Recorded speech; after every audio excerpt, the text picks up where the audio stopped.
What do you think when I say the words thought leader? Do you cringe? Do you go a slight shade of green? Do you really understand what it means to be thought leading? In this episode, I'm going to get into this and much more, and I'm also going to share why I think it would be a benefit to be recognized as a thought leader. Stay tuned.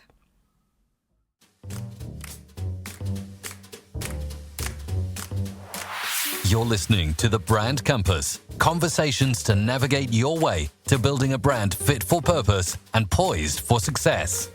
Here's your host, Shelley Rostlund. Hello there, my friend. We're back for another installment. Thank you for tapping on this episode. If you are a regular, you know that this is the place where we meet in the halls to chat about all the ways in which your personal brand meets the humans you serve. I'm Shelley, your host on this conversational journey, and today I'm hoping to answer the big question: what does it mean when you say someone is a thought leader? I'm sure you'll agree that this phrase, thought leader, is bandied about almost as much as the phrase personal brand, and it's kind of losing its glow. Am I right? Well, in today's episode, I wanted to share where I sit on this topic, and I want to show you why I think it's valuable to be recognized as a thought leader if it turns out that you actually are one. I strongly believe that it's essential to understand the context of where we sit in relation to others in our respective profession, but also to know how to effectively communicate our important key messages. If our messages are so important that they're actually going to change the way people think or approach things that impact systems, people, or the world at large, this is even more crucial to get this context and positioning right. I'm hoping the conversation I'm opening up with you today will give you some more meat and bones to the concept of thought leadership that will spur you to evaluate where you sit on this topic. Do you have the ingredients of a thought leader, but you just haven't really nurtured this idea enough to see where it could lead you? Or at the very least, I may just give you something to go away and form a better opinion of what you think a thought leader is in your industry or your field. Maybe you can also do some research on who the thought leaders are in your field and whether you want to pay a bit more attention to where they're focusing their time and their thinking, and whether you want to build relationships with them or take inspiration from how they express themselves and make their views known and recognized. I call this looking for models of excellence. Curious to know what I think a thought leader looks like and how they seem to rise to the top of the expert pile? Would you like to know what the benefits are of actually being recognized as a thought leader? Great. All right, stay tuned. Let's get into it. First and foremost, before anything else, for me, a thought leader starts off as a very good subject matter expert.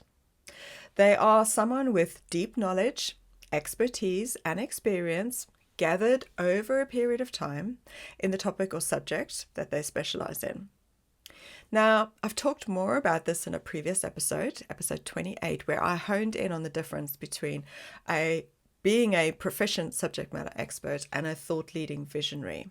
So do go back and listen to that one if that makes you a little bit curious. But in order to be thought-leading and not just proficient, there are a couple of indicators that make these kinds of individuals stand out from their peers. I'll share what I think those are, and I'd like you to listen and see if you agree with me. Then, once we've worked through these together, I'll quickly give you some of the standout benefits I can see for you to consider whether you are thought leading and then doing something about it. Okay, let's get cracking on what these magical markers or indicators are that tell me that someone is thought leader material. Now, I have divided these into, wait for it, folks, 3 categories. You know I like my rule of 3. And they are: number 1, strengths; number 2, character competencies; number 3, contribution. Let's first look at strengths. So when I work on personal branding with a client, we spend some time delving into their strengths. So what are their top 5 strengths that really shine through every day and shape how they function and navigate their way through the world? This helps with positioning and confidence work, which impacts many, many things. So I had a quick chat with my friend, Alison O'Leary, who is a qualified and experienced career coach. And she's been on the show before as well, so you can go back and listen to those episodes. I asked her to just sense check my thinking, and she confirmed what I was wondering. Thought leaders will more often than not display some really specific strengths over others.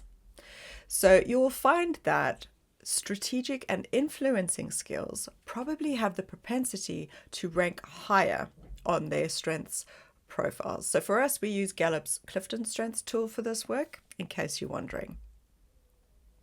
That means that strengths like futuristic thinking, a natural flair for ideation, and in being able to strategically connect seemingly unconnected dots. So these kind of individuals will no doubt also have inherent abilities to communicate effectively, share ideas succinctly, and influence opinions and decisions. I love this strengths work. It's so satisfying watching a client just light up and realize that what comes easy to them is indeed a strength that others value. It's at the heart of the marketable value work that I do in my strategic personal branding work. So let's move to our second category, character competencies. This for me is around the kinds of behaviors and character traits a thought leader actually has. So I guess these are a little subjective, but I feel like they are the bits that stimulate and reassure our limbic brain, our emotional brain, that makes the decision on whether we know, like, and trust someone. So some traits that I would look to see in a thought leader center around things like consistency. They're steadfast. They don't flip-flop their ideas just to match a growing trend, right? They have a strong sense of right and wrong. They value and respond well to genuine feedback. They are respectful with others, and they definitely check the ego in at the door. They come across really confident in their subject. They're also very passionate about their subject, and they just light up whenever they're talking about it. And I could go on, but you can kind of see where I'm going with that, right? And now for our last category, which I've called contribution. This is all about how thought leaders utilize their skills, knowledge, and expertise, as well as how dedicated they are to their subject. Firstly, it's worth highlighting when it comes to their subject, they have a very concentrated area or field of focus.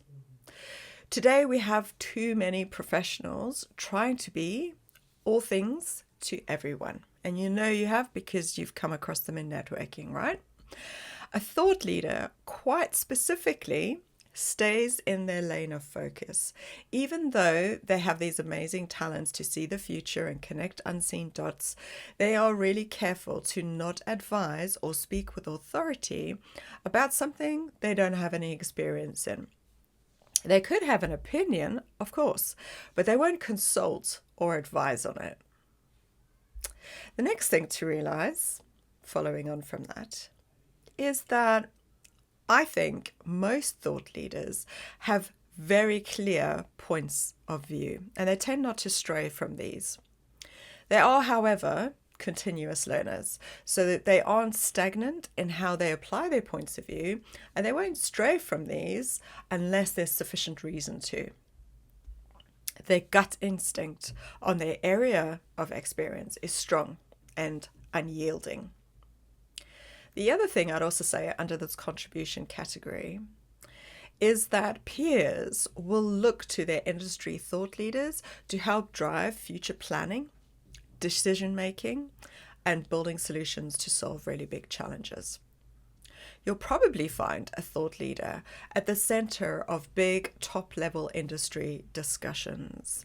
So this could be something related to legislation or regulation changes or policy making or even some system thinking overhauls. They'll more than likely also be asked to contribute their point of view on things like industry steering committees or peer panels, or on a smaller scale, this might look like advising a CEO or a board of directors, or acting as a non-executive in some cases. And that's it. So those are my 3 categories of indicators of how to spot a thought leader. So let's quickly recap on everything that I've just said there, because there was a lot of words, right? So under strengths, we said those look like futuristic thinking, a natural flair for ideation, influencing and communication skills. Character competencies, basically, they're a good human. They respect others, they can handle good feedback, and they have a strong sense of right and wrong. And last, not least, we also had contribution. So they have a concentrated focus on a subject, they have firm points of view, and are continuous learners. Now, before we pull this episode to a close, what I did want to do is just quickly run through some benefits of A, identifying that you actually are a thought leader, and B, doing something about it. So tell me what you think of these. Number 1, sanity. Now, I thought I'd put this one first because I should imagine that being a thought leader can be pretty lonely. You see things that others don't, and you spend many years of your life trying to persuade people to understand what's coming and potentially failing. And sometimes it's hard to find people who actually believe in you and understand you. And I'm making a big assumption here because I have the strategic strength as my top strength. And I've felt this a lot over my professional life, and I'm not even a thought leader. But just having that strength is sometimes a weight in itself. Even though it's cool, it's still, it's heavy to carry. So if you actually get recognized as a thought leader, that would at least help reassure you that, well, quite simply, you're not going crazy, and there are actually people who hear you, understand you, and they actually trust what you're saying. And that's great. Right, so second benefit to being identified and recognized as a thought leader is influence. While you've gained the sanity now, right, and you're much clearer on what you are here to do and how you are going to do it, you'll have a much better chance of bringing about the change that you can see is actually needed, right? So you'll have a better range of possibility of influencing opinions, points of view, decisions, and even having an impact on systemic change in the world around you. And that's a huge benefit, right? Third benefit, enhancing credibility. So while you may already have a really good reputation for being an expert in your field, if the way your brain is actually wired and focused on the future means that you are the creme de la creme amongst your peers, this will add to the credibility you will hold in your space. And fourth and last benefit that I could think of is attracting more opportunities. So with a thought leadership label behind you, a verifiable one, you will inevitably attract different and larger opportunities than you ever would have dreamed possible. And visibility comes with being recognized. And with visibility, new things will come your way because you are much more noticeable. And that's where I'm going to leave you on that topic. I hope what you get from what I've said today is that for me, people who are outstanding in their field, are engaging to interact with, are highly passionate about their topic, and who others look to for guidance through a fog of constant change in our world. These are more than likely the thought leaders in your field. It's also worth stating the obvious that a thought leader leads thoughts. They are able to imagine and communicate alternative ways of thinking, solving things, or seeing what's coming, and influence others to get on board to consider them. They don't get drawn into sticking with the status quo, and in fact, they're actually pretty comfortable with disrupting the norms. Oh, and there's one thing I should add. Someone is only thought leading if someone else says that they are. So for me, I won't pay much attention to someone who calls themselves thought leading because I feel like they're speaking from a vacuum, internal referencing. But I can accept them as thought leading if I actually see that other people have called them that or have pointed them to be thought leading. When I work with a client who I think may well be a thought leader in their field, because one of my strengths is really finding the uniqueness in individuals, I actually have a special thought leader framework that I navigate them through to help them become more recognized as one in their field. So I jokingly call this the 007 level. Okay, so it's where you just have some solid steps to raise the bar on how people perceive you and how you share your work and knowledge, and you become more obviously visible in your industry and amongst your peers. And that's it for this episode, my folks. Thank you so much for sticking with me on this one. What do you think of the concept now of thought leader? Do you think that maybe you tick some of those boxes we've talked about and are pretty curious as to how you can fill in some of those gaps and seek this recognition in your industry?